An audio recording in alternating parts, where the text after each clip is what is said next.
So starting the test drive in this F-150. Now I've driven several twin turbo V6s in the F-150, but I feel like in these older ones, and they're not necessarily old, but compared to driving a 23 F-150, it just feels so much more crazy in an older one, just having that amount of horsepower out of a twin turbo setup.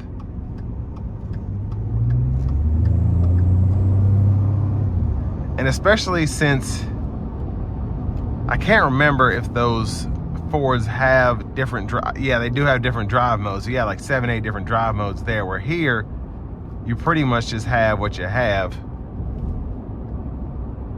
You have a tow haul mode you can manually ship, but there's really no eco mode, there's no sport mode. You just have a normal mode for the most part, which there's nothing wrong with that. It's funny to me just how far technology has come, vehicles have come. You pretty much couldn't get anything with a drive mode. You just had what you had, and now even the most bare bones vehicle you could think of has at least 2 drive modes. But here you just have your tow haul, and then you can manually ship, but mostly you just keep it in this automatic mode and it gets the job done. But all in all, I like how it drives. Even though this is an XLT, I don't have heated seats, I don't have leather. The steering wheel has leather on it, but that's about it. It still feels luxurious, and a lot of it has to do with just how nice the more tan interior looks, and then on top of that, having that kind of sparkly brown paint.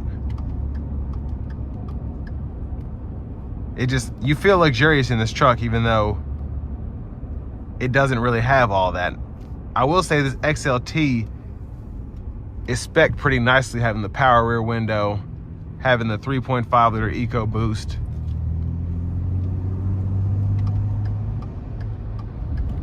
So whoever had this truck, I'm sure loved it and took good care of it just by the condition that it's in now.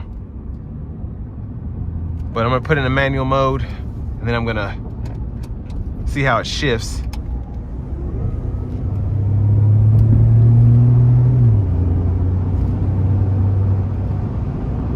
So certainly has a lot of power to it. Felt like the vehicle was trying to get away from me for a second.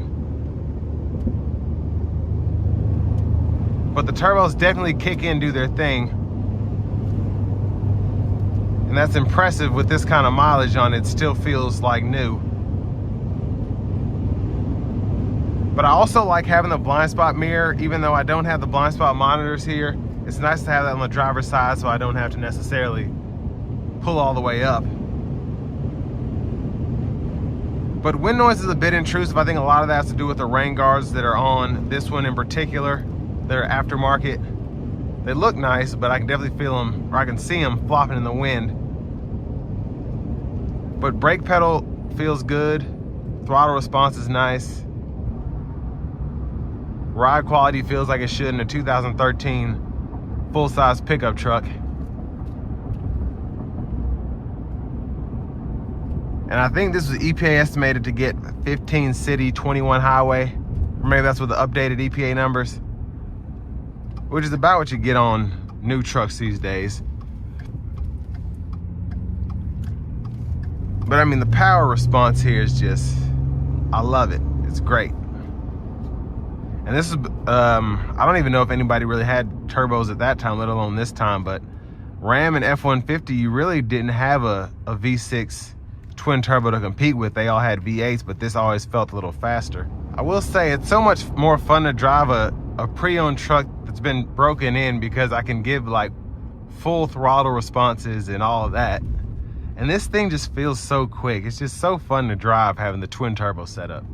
Now I'll leave a link below in the description of this truck, and I'll also make sure I include the price as well, and try and include some tow figures too. But still a very capable pickup, even 10 years down the road and almost 77,000 miles.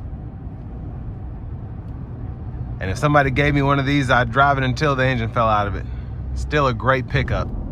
But this will bring me to the end of my review of this 2013 Ford F-150 XLT with a 3.5 liter EcoBoost engine.